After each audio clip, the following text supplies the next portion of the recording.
ছাঙ্গে ফলসের নিচে। চলতেছে হালকা পাতলা। সবাইকে তো অনেক দিন পর ব্লগে আসলাম। তো এতদিন আমি ব্লগে আসতে পারিনি বা কোথাও ঘুরতে যেতে পারিনি সেরকমভাবে, কারণ আমার কদিন আগে বিয়ে করলাম, তো ব্যস্তও ছিলাম। তো এখন আমার রাইডটা 3 দিনের জন্য বাইরে রাইডও ছিল, কিন্তু রিসেন্টলি এত মানে ল্যান্ডস্লাইড হচ্ছে সিকিমের রাস্তায় বা এদিকে অরুণাচলের রাস্তায়, তো আমি আমার প্ল্যানটা একটু পোস্টপোন করলাম। তো আজকে আমি একটু হালকা পাতলা ঘুরতে বেরোলাম। এখন আমি ডামডিমের সামনে আছি। তো আমার সঙ্গে আমি আর আমার বউ, আর সামনে আমার বোন আছে। আজকে আমার বোনকে নিয়েছি। বোনের অনেকদিন ধরে ডিমান্ড যে আমাকে ঘুরতে নিয়ে চল।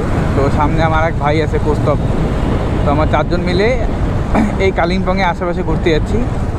তো একটু দেরি হয়ে গেল, 12টা বাজে। যত সম্ভব চেষ্টা করবো তাড়াতাড়ি চলে আসার। আর ওয়েদারটা তো যাবো না দেখতেছি, কিন্তু এখন দেখি রোদ্রু, কিন্তু আকাশে নীল আকাশটা নাই।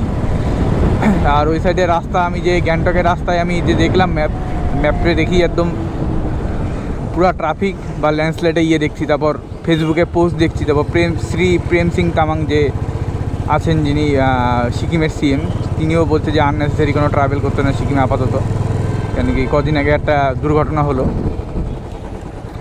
তো এখন আমরা ঢুকতেছি হলো সাহিলির দিকে, ডামডিম দিকে।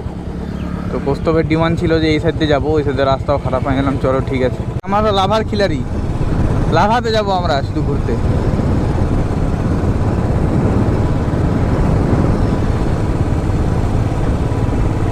ঠিক আছে, আজকে বনুকে নিয়ে ঘুরি, কি আছে ঘোরা যায়। না যাওয়ার ডিসিশানটা আমার খুব ভালো। এখানেই এত বৃষ্টি, তো তখন আমি সকালবেলা যখন ওয়েদার দেখতেছিলাম, তখন আমি ভাবতেছিলাম যে সকাল সকাল বৃষ্টি দেখাচ্ছে, কিন্তু মালবাজারে বৃষ্টি নেই। মানে আমি রেশমিতাকেও বলতেছিলাম যে দেখো বৃষ্টি নেই, রোদ্দুর উঠছে, গেলে ভালো হইতো, কিন্তু যা হয় ভালোর জন্য হয়, দেখো কি বৃষ্টি। তো যাই হোক, মালাগা শুরু হয়ে গেছে। এইতে জানি না গোপরটা কিরকম হচ্ছে। এখানে পুরা মেঘ, একদম কালো মেঘ চলে আসছে, সাদা মেঘও না, কালো মেঘ। মনসুন রাইডের মজা অন্যরকম, যে কোনো সময় পাহাড়টা পরিষ্কার লাগে, খুব পরিষ্কারই লাগে। আর যখন কুয়াশা থাকে তো বা মেঘ থাকে, খুব মেঘই থাকে, সামনে কিছু দেখাই যায় না। তো ঠান্ডা লাগাও খুব শুরু করতেছে। এই যে এখান থেকে পাইন গেছে ফরেস্ট শুরু হইলো। এই তো সামনে একদম ইনভিজিবল, একদম ইনভিজিবল। জানি না গোপ্রোতে কিরকম বোঝা যাচ্ছে না যাচ্ছে।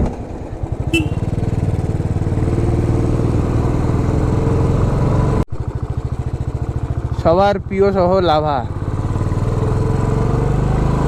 এই জায়গাটার সিনটা আমাকে এত বাম্পার লাগে, বলা হবে। লাভা শহরটা আলাদাই, আর লাভা কিন্তু সবচেয়ে ওপরে। তুমি লাভার অল্টিটিউড দেখবা বা হাইট দেখবা, চেঞ্জ আগে কি। এই রাস্তাটা যে জেরঙে নামার রাস্তাটা, এখানে ল্যান্ডস্লাইডের কারণে রাস্তাটা একদম বন্ধ। ঠিক আছে, তো অনেক রিকোয়েস্ট করার পরে বললো যে এদিক দিয়ে হবে না, এখানে ম্যাজিস্ট্রেটের অর্ডার আছে। আর আমি যদি ছাইড়েও দিই, মানে পুলিশ দাদাটা বললো, তো মানে এর পরে যে পুলিশ আছে তোমাকে আটকায় দিবে, তখন আমারও ঝামেলা হবে, তোমারও ঝামেলা হবে। হ্যাঁ, ব্লু ব্রিজ, হ্যাঁ। হ্যাঁ ঠিক আছে, পরে একদিন যাবো নি, একদিনেই তো ব্যাপার। ঠিক আছে, তোমার দুজনেই তো ছাঙ্গা ফলস যাও নাই তো? ছাঙ্গা ফলস তো যাও নাই? চলো।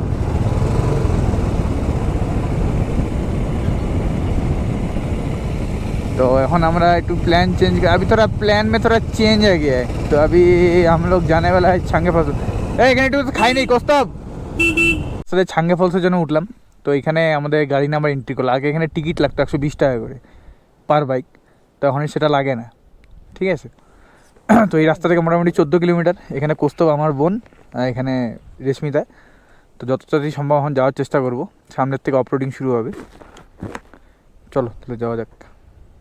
আমার রাস্তাটা একটু অফরোডই, নেওড়া ভ্যালির মধ্যে দিয়ে পড়ে, তো তো রাস্তাটা একটু নির্ঝুমই। তো আমরা আসতে একটু দেরি হইলো। আমি বলবো এই সময় এই রাস্তাটাতে যত তাড়াতাড়ি সম্ভব তত তাড়াতাড়ি আসাই ভালো।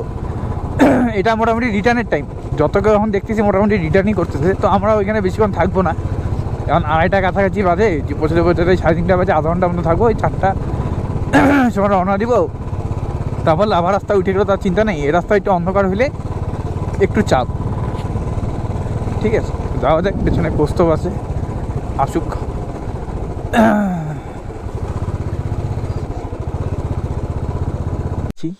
এই সোজা রাস্তাতে যাব। তো এই রাস্তা চিন্তা করলাম একসঙ্গে যাওয়াই ভালো।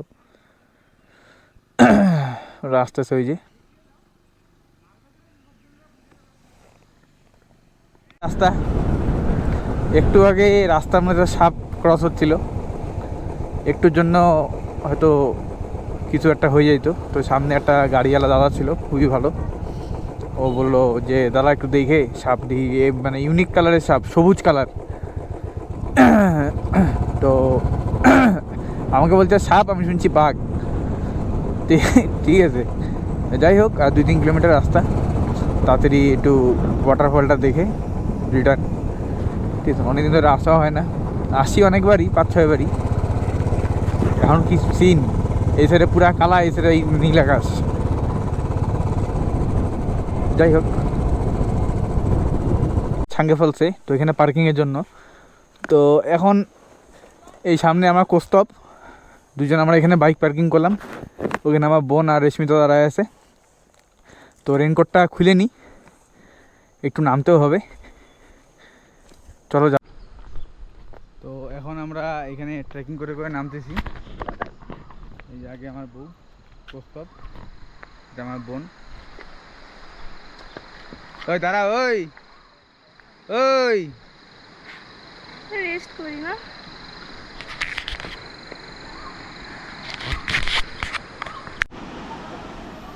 ফাইনালি রিচ সাঙ্গে ফলস। এটা এখানকার সবচেয়ে বড় মানে ওয়াটারফলস। এটা হলো এরকম। এইখানে সবাই ফটো মটো তুলতেছে, আমরাও যাব আশা করা যায়। এই সিঁড়িতে আমার নামে আসলাম, মোটামুটি 0.5 কিলোমিটার ট্র্যাক। এই যে কৌস্তব ভাই আমাদের, আর এখানে আমার বোন আর রেশমিতা দাঁড়ায় আছে। তো জায়গাটা সুন্দরই জায়গা। তো আমরা এখানে বেশিক্ষণ থাকবো না, আধা ঘন্টা মতন থাকবো। 4টা বাজে, 4:30টার সময় উঠবো, 15 মিনিট থেকে বেরো যাবো এখান থেকে। তো বাকি সব ঠিকই আছে, দেখি পরে 1-2টা ফটোশ্যুট বা ভিডিও করবো, ওটা আমি ছাড়বো। ওকে, তো ফাইনালি এখন আমরা আসলাম সাঙ্গে ফলসের নিচে। তো এখন চলতেছে হালকা পাতলা। তো সবার করে ফটোশ্যুট করে এখন কয়েকটা ফটো তুলে। এটা আমার টিকিট কাটার ঘর ছিল। তো মোটামুটি আমরা চলে আসলাম। ও পুরো হাঁপিয়ে গেছে, পেছন দিকে কোস্তব আর রেশমিতা দাঁড়ায়। তো আর বেশি দেরি করবো না, মোটামুটি 5:30 বাজে। 1 ঘন্টার মধ্যে আমরা এই খোলাখামে জঙ্গলটা পার হইতে লাগবে। তো বেরোনো যাক, গোপর টোপর সব ঢুকে নিয়েছি, আকাশও মেঘলা। ঠিক আছে, এবার এখান থেকে উঠলেই আমাদের কেমন এক্সপেরিয়েন্স হলো প্রথমবার? কিরকম এক্সপিরিয়েন্স হলো? বাস ঠিক আছে, এখানে সবাই চঞ্চনা আছে, শুধু ওই একটু ইয়ে হয়ে গেছে। তো ঠিক আছে, যাওয়া যাক, টাটা।